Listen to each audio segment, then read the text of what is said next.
हमेशा हम लोग अपने घर के लड़कों से पूछते हैं, चाहे पिताजी से पूछते हैं, ऐसा क्यों करते हैं?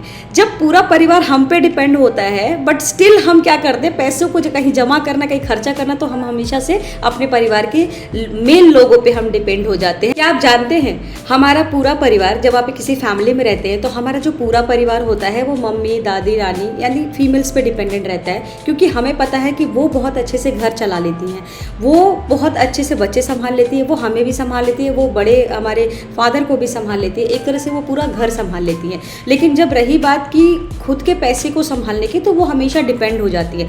आप जानते हैं कि घर परिवार में स्त्री ऐसी चीज़ होती है जो कि बहुत ज़्यादा स्ट्रांग होती हैं, उनमें बहुत ज़्यादा हिम्मत होता है। घर परिवार और बच्चे और हस्बैंड और सास ससुर और कह सकते हैं बड़े बुजुर्ग को भी वो संभालती हैं। और जैसी मतलब उनको ये लगता है कि हम सब कुछ तो संभाल रहे हैं, बट वो कभी खुद पर गर्व नहीं करती हैं। उन्हें ये लगता है कि ठीक है, ये तो हमारा काम है।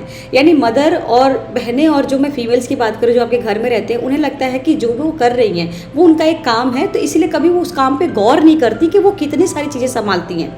और जो हमारे घर के मेल होते हैं, जो हमारे घर के लड़के होते हैं, पापा होते हैं, भैया लोग होते हैं, उन्हें ये लगता है कि हमारे घर में अगर मम्मी है, बहन है, तो वो घर संभाल लेंगी, क्योंकि वो भी जानते हैं कि हमसे अच्छा घर, हमसे अच्छा खर्चा, सब कुछ हमारी माताएं और मेरी बहनें संभाल लेंगी। तो जब भी आप देखते हैं कि कई ऐसे घरों में आज भी होता है कि जब पैसे कमा के, आपके खुद का बिजनेस होता है या आप जॉब करके आते हैं, आप जब उस पैसे को अपनी माता और बहनों को देते हैं, तो आपकी माता बहनें उन खर्चों को, उन घर के सारे खर्चों का निकालने के बाद कुछ पैसे वो सेव करती हैं। बट वो सेव भी, उनका माइंडसेट ऐसा रहता है कि वो सेविंग भी उनका रहता है कि ये भी इसी घर के खर्चे में या अपने बच्चों के खर्चों में या अपने हस्बैंड के खर्चे में हम इसको लगा देंगे, अगर कभी भविष्य में इसकी ज़रूरत पड़ी तो उसको रखने का इलाज क्या है उनका कि किसी किचन के डब्बे में डाल दिया, गुल्लक में डाल दिया। इसके अलावा कोई सेविंग की बात नहीं करते, और ना इनका ज़्यादा बहुत बड़ा डेवलप माइंड होता है। हालांकि देखा जाए तो वुमेन्स बहुत स्ट्रांग होती है, बट कभी वो अपने काम पे गौर नहीं करती हैं।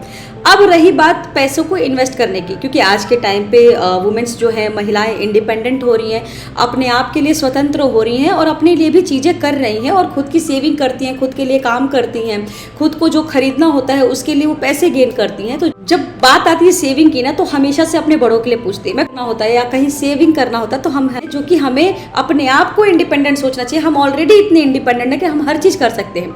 तो आज हम सीजन 3 में वुमेन्स के उन खर्चों पे बात करेंगे और किस तरीके से सेविंग करें, किस तरह से आपको इंडिपेंडेंट बनना है, तो वो सारी चीज़ों पे हम चर्चा करेंगे। सीजन 2 में मैंने आप लोग को यहाँ पर बताया था कि किस तरीके से आपके जब पैसे आते हैं अगर आप वर्क करते हैं, जैसे कि मैंने सीजन 2 में यहाँ पर 2-3 टॉपिक्स पे बात करती कि सैलरी से सेविंग कैसे शुरू करें, प्लानिंग और बजट कैसे प्लान करें, बेस्ट प्लेस टू यहाँ पर सेव हो सकता है, और हमेशा से लॉन्ग टर्म के लिए आपको सोच के चलना है, तभी जाके आप निवेश में आगे बढ़ सकते हैं। अब गर्ल्स मनी गाइड एपिसोड 3 में हम खर्चे पे कंट्रोल सबसे पहले ध्यान देंगे। देखिए, जब सैलरी आती है तो सबसे पहले हमारे दिमाग में आता है कि सैलरी आया, घर के खर्चे हो गए, और आपका दिमाग बंद हो जाता है। आप बिल्कुल भी सेविंग के लिए बात नहीं करते, आपके दिमाग में बिल्कुल भी नहीं होता है कि आप कुछ पैसे अभी निकाल के रख लो, कहीं रखना है। क्योंकि कई बार क्या होता है कि आपको 15 दिन बाद, खर्चे के 15 दिन बाद समझ में आता है कि आपको यहाँ पर खर्चा करना है या आपको यहाँ पर कहीं सेविंग करना है। पैसा आते ही सबसे पहले आपके दिमाग में आता है कि घर के खर्चे कैसे चलेंगे, बच्चों के कैसे चलेंगे, हस्बैंड का कैसे क्या होगा, घर कैसे संभलेगा, फीस कैसे देंगे, ग्रॉसरी कैसे कंप्लीट होगा। तो ये सारी चीज़ों में आप इतने ज़्यादा उलझ जाते हैं कि आप अपनी सेविंग के लिए जो पैसा मैंने आप लोगों को बताया था कि आपको खुद को लिए निकाल के रखना है, जो महीने के टाइम पे कुछ सेव हो जाएगा, और वो हो सकता है कि आप अपने बैंक खातों में या अपने डीमेट अकाउंट में डाल के कहीं किसी स्टॉक में या म्यूचुअल फंड में निवेश कर सकते हैं, जो कि अभी आपने शुरू नहीं किया होगा। बट इसको शुरू करने के लिए सबसे पहले आपका माइंडसेट चेंज करना होगा कि जब भी आपके हाथ में पैसा है, खर्चे पे कंट्रोल जरूर करना है। देखो, पैसा कमाना बड़ी बात नहीं है, हमारे पैसे की स्ट्रैटेजी सही होनी चाहिए, हमारे पैसे का थॉट सही होना चाहिए। हम गरीब नहीं हैं, हम गरीब बिल्कुल भी नहीं है। गरीब हमारी सोच से हम होते हैं। अगर हम अपने आप को बोले कि हम गरीब हैं, हम कैसे गरीब, हम अच्छा खा रहे हैं, पी रहे हैं, हम काम कर रहे हैं, हम गरीब नहीं है, हमारे पैर हाथ सलामत है, तो हम इसको गरीब नहीं बोल सकते। गरीब आप अपने माइंडसेट से होते हैं। तो देखो, पैसा कमाना मुश्किल नहीं है, उसको संभालना मुश्किल है। अब पैसा आया, आपने खर्च कर दिया, तो वो संभला कहाँ? अगर पैसा आया और उसको आपने डिवाइड किया, आपने उसको हिस्सों में बांटा और कहाँ कहाँ कैसे कैसे खर्च होना चाहिए, वो सारी चीज़ों पर आपने बात करा, और उसके बाद आपने क्या किया कि भाई ये मेरा खर्चा है, और कुछ अपने पैसे को बचा के अपने भविष्य के लिए रख दिया, क्योंकि भविष्य में आपको नहीं पता आपकी नौकरी हो या ना हो, वो भी चीज़ें देखनी बहुत ज़्यादा ज़रूरी है। खर्चा छोटा या बड़ा नहीं होता, आदत बन जाती है, आदत को बनाना होता है। अब आप 500 रुपये भी अगर हर महीने निकाल रहे हो तो कोई बड़ी बात नहीं है, लेकिन 500 निकाल तो रहे हो। लेकिन अगर किसी दिन आपने 100 रुपये निकाला या 200 रुपये निकाला तो वो छोटा अमाउंट नहीं है, आपने आदत में डाला है, इसलिए आप 200 रुपये भी निकाल रहे हो, क्योंकि इस महीने आपके शायद खर्च थोड़े से कम हो गए, राइट। तो प्लानिंग करना बहुत ज़रूरी है, बनाना आदत जरूरी है। आप डेली खाना खाते हैं, आप डेली पानी पीते हैं, आप डेली तो खाते हैं ना, किसी एक दिन आपने खाना मिस किया होगा नहीं, क्योंकि वो आपकी ज़रूरत है। वैसे ही आपको अपनी सेविंग भी अपनी ज़रूरत में, अपनी जहन में डाल देनी है। देखिए, ज़रूरत और चाहत में फ़र्क समझो। अब ज़रूरत क्या है कि भाई मुझे ये चीज़ें इतनी ही लानी है तो ये काम के लिए चल जाएगा। जैसे कि मान लीजिए कि आपको घर में कोई चीज़ मंगाना है, इंपॉर्टेंट है, तो वो आपकी ज़रूरत बन गई। चाहत क्या होगा कि आज हम यहाँ से खाना नहीं, आज हम बाहर से खाना ऑर्डर करेंगे, हम बनाएंगे नहीं, ये आपकी चाहत हो गई। तो ये एक्स्ट्रा खर्चा हो गया, ये फालतू खर्च हो गया। तो क्योंकि अभी आपके पास पैसे कम है तो आप सेविंग करो, जब पैसे ज़्यादा हो जाएंगे तो आप उस मुनाफे से खर्च करते रहना, खाते रहना, राइट। हर स्वाइप के पहले एक बार जरूर सोचो। स्वाइप इन द सेंस कि आप एटीएम लेके जाते हैं, आप शॉपिंग करने जाते हैं, आप सामान खरीदने जाते हैं, आप स्वाइप कर देते हैं, ठीक है। खैर, ये मैं थोड़े से मिडिल क्लास के लोगों की बात करूँ जिनके पास एटीएम कार्ड है और जो क्रेडिट कार्ड यूज़ करते हैं, जो कार्ड यूज़ करते हैं basically. But lower middle class हमेशा कैश लेके जाता है, उसकी सैलरी भी कैश में आती है, चेक आता है, वो जाके कैश करा के लाता है और वो कैश ही को खर्चा करता है। तो स्वाइप का मतलब वही होता है कि खर्चा करने से पहले एक बार फिर से सोचो, कार्ड का स्वाइप करने से पहले एक बार फिर से सोचो। कंट्रोल खर्चे पर नहीं, आपके माइंडसेट पे होना चाहिए, सिंपली जो मैंने आपको बताया। तो पहला ये आपका तरीका है कि सीजन 3 में मेरा यही आप लोगों को एक यहाँ पर मुहिम है कि मैं आप लोग को ये बार बार ये याद दिलाऊं कि आप जब खर्चा करते हो तो आपको याद होना चाहिए आप कहाँ खर्चा करते हो। आप खर्चा से बचो, ठीक है। तो वो बचने के लिए मैंने यहाँ पर आप लोगों को विस्तार में आपको समझाया है। नंबर 2 जो है वो फाइनेंशियल से डरना नहीं है। फाइनेंशियल से डरना का मतलब ये है कि जब आपके पास पैसे आते हैं तो हर बार आप अपने किसी बड़ों से या किसी मेल से पूछते हैं कि ये कहाँ पे निवेश कर रहा है, और उसके पहले आप डरते हैं। जैसे कि LIC होता है, LIC बीमा निगम वगैरह आपने देखा होगा, जबकि आज से 10-15 साल पहले क्या होता था कि LIC में हम लोग सेव करते थे, लेकिन जब हम पैसा उसमें डालते थे, जब हमारे पास एजेंट आता था पैसा लेने के लिए, तब हम भूल जाते थे और हमारे दिमाग में होता था कि ये जो पैसा है ये 10 से 15 साल बाद हमारे को मिलेगा। जब हम उस टाइम पे ये सोचते हैं कि 15 साल बाद हमको पैसा मिलेगा, तो हम अब जब जमा करेंगे तो हम ये क्यों सोच रहे हैं कि हमें अगले साल ही पैसे निकालने हैं। हमें नहीं निकालना, उस पैसे को आपको भूलना होगा। जो भी पैसे आप जमा करते हो उसे आप भूलना ही अच्छा समझो, क्योंकि अगर आप भूलते हो उस पैसे को, आपके दिमाग में वो पैसा नहीं आता है, तभी जाके वो अच्छा खासा आपको रिटर्न देता है। तो फाइनेंस करने से, यानी डीमेट अकाउंट ओपन करके आपका म्यूचुअल फंड में पैसा सेविंग करने से आपको डरना नहीं है। क्या होता है कि अभी कई लोग कर रहे हैं, बट जो गरीब लोग हैं, जो लोग का छोटे मोटे कारोबार होता है, जो लोग छोटे मोटे ठेली लगाते हैं, बिजनेस करते हैं, सब्जियां बेचते हैं या कुछ फूड का उनका काम चल रहा होता है, तो ये लोग थोड़े से डरते हैं कि ये स्टॉक मार्केट क्या होता है, म्यूचुअल फंड का क्या होता है, इससे वो डरते हैं। बट डरना नहीं है, क्योंकि अगर आप नहीं इसके बारे में जानोगे तो आने वाले कल में आप और भी गरीब हो जाओगे। तो आपको गरीब नहीं होना है, अगर आपको अमीर होना है तो उसके लिए आपको काम करना पड़ेगा, ठीक है। अपने लिए, अपने परिवार के लिए सोचना पड़ेगा। पैसों से नहीं, इग्नोरेंस से डरिए। कहने का मतलब यह है कि जो पैसा है उसको खर्च जब करते हैं ना, तो खर्च करने वाला जो आपको ध्यान नहीं आता है उसको देखिए। आप कहने का मतलब है कि पैसे जो है आपके पास उससे नहीं डरिए, आप उस चीज़ को इग्नोर करिए कि जो चीज़ें आप फालतू खर्चा कर रहे हो उसको इग्नोर करिए, उसको खर्चा नहीं करना है।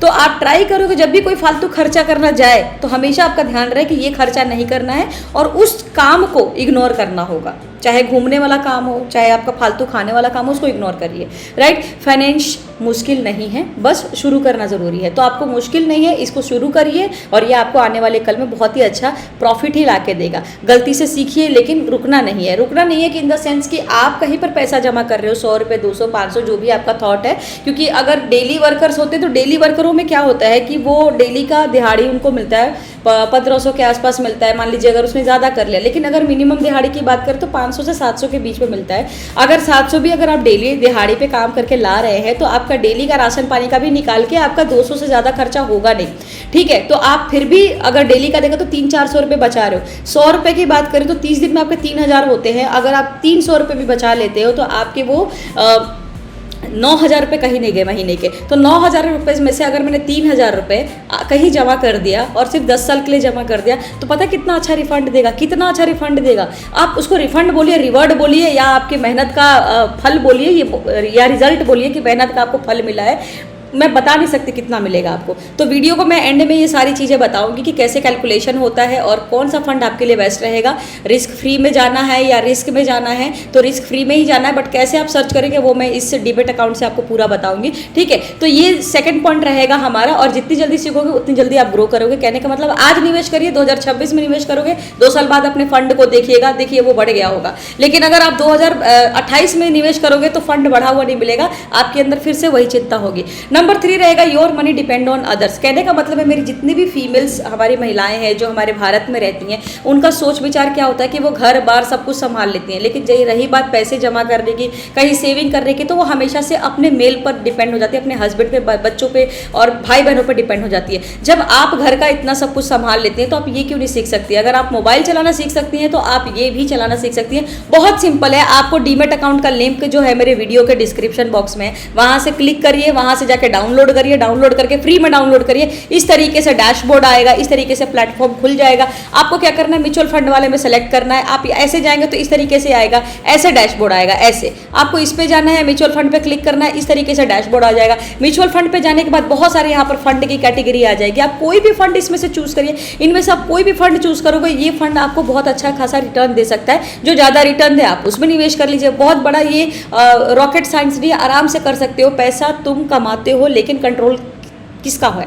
कहने का मतलब एक घर में जब 2 परिवार जो होते हैं, जो गरीब फैमिली होती है, आदमी भी कमाता है, औरत भी कमाती है, तो जब महिलाएं कमा के लाती हैं तो अपने हस्बैंड को दे देती हैं, तो कंट्रोल हस्बैंड करते हैं कि भाई ऐसे करना है, वैसे करना है। मैं उन आदमी जो आपके हस्बैंड है, जो भी एक घर में पुरुष है, मैं उनको मैं बुरा नहीं बोल रही हूँ, मैं सिर्फ उनको ये बोल रही हूँ कि जब आप पैसे कंट्रोल कर रहे हैं तो आप और भी चीज़ें कंट्रोल कर सकते हैं। मेरा कहना है कि अगर आप पैसे कंट्रोल कर रहे हैं तो उस पैसे को आप लगा कहाँ रहे हैं? उस पैसे का आपका फालतू खर्चा ही तो हो रहा है, या आप बैंक में डाल रहे हो, या फिर आप कहीं ना कहीं कभी कभी जमीन ले लेते हो। लेकिन जो गरीब लोग हैं, मुझे नहीं लगता उनके पास जमीन होता होगा, क्योंकि वो हमेशा से रेंट पे रहते हैं। तो जब आप पैसे रखते हो तो आपको भी तो पता होना चाहिए ना कि म्यूचुअल फंड में डालना है। तो आप तो सीखिए, मैं फीमेल की बात नहीं कर रही हूँ, आप भी सीख सकते हैं, आपको भी सीखना होगा। आप भी यहाँ पर जाकर फ्री में डीमेट अकाउंट ओपन करिए और फिर उसके बाद स्टार्ट करिए आप भी सेविंग।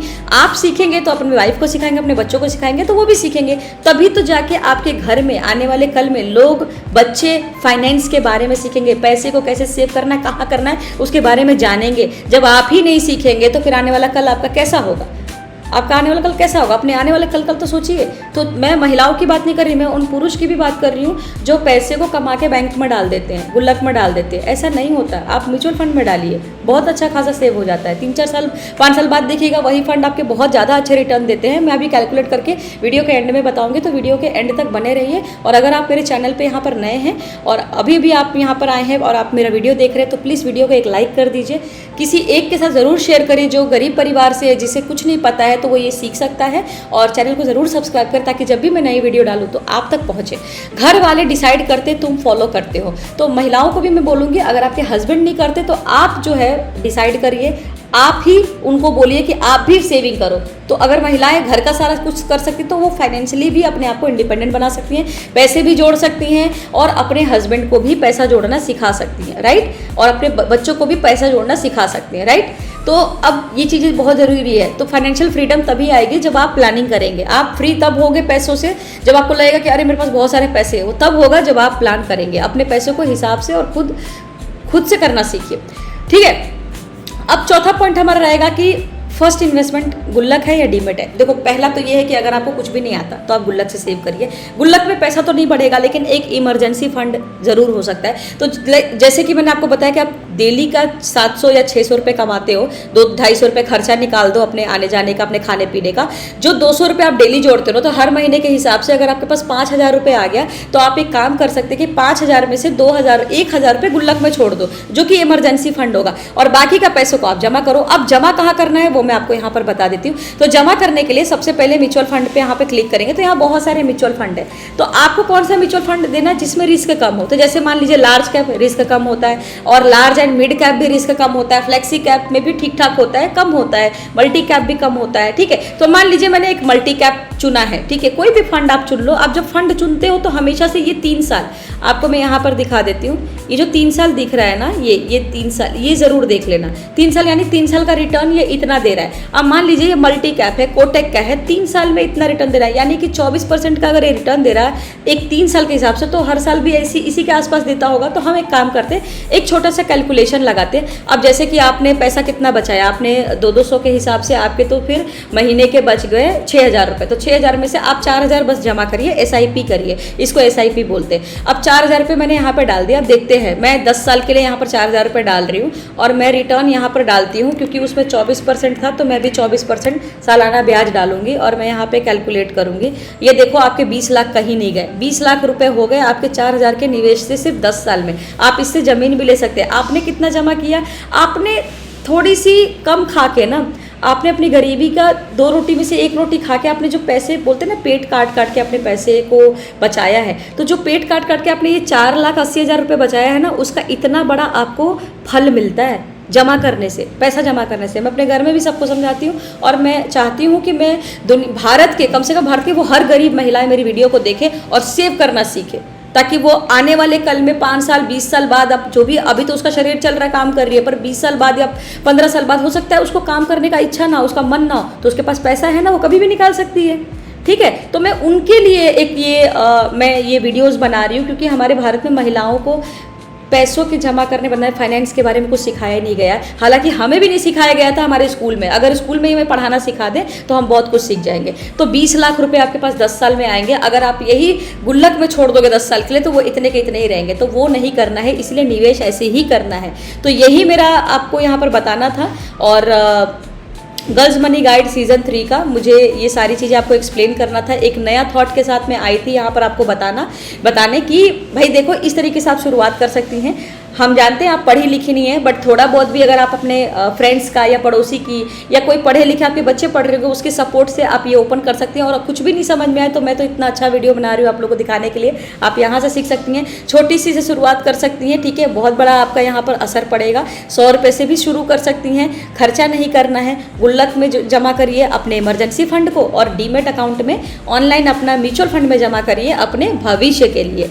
तो आज ही स्टार्ट करना होगा, तभी आप स्ट्रांग बनेंगे। सो होप आपको ये मेरा वीडियो पसंद आया होगा। अगर आपको मेरा वीडियो पसंद आया है तो मैं चाहूँगी कि चैनल को सब्सक्राइब करें, शेयर करना ना भूलें। उन सारी महिलाओं के साथ आप मेरा वीडियो शेयर करें जिन्हें इसको देख के ना एक मोटिवेशन लगे, उन्हें लगे कि हाँ हमारे लिए भी कोई है दुनिया में जो बैठ के हमारे लिए भी वीडियो बना रहा है। और बहुत अच्छे से डिटेल में बना रही हूँ मैं, और आराम से आप समझ जाएंगे। इसमें बहुत बड़ा रॉकेट साइंस नहीं है, बहुत बड़ा टास्क नहीं है। इतने अच्छे अच्छे फंड आ रहे हैं। आप देखेंगे कि यहाँ पर आप देखो कि 27% 28% का यहाँ पर रिटर्न दे रहा है, साल का ब्याज दे रहा है। तो आप कितना कमा लेंगे।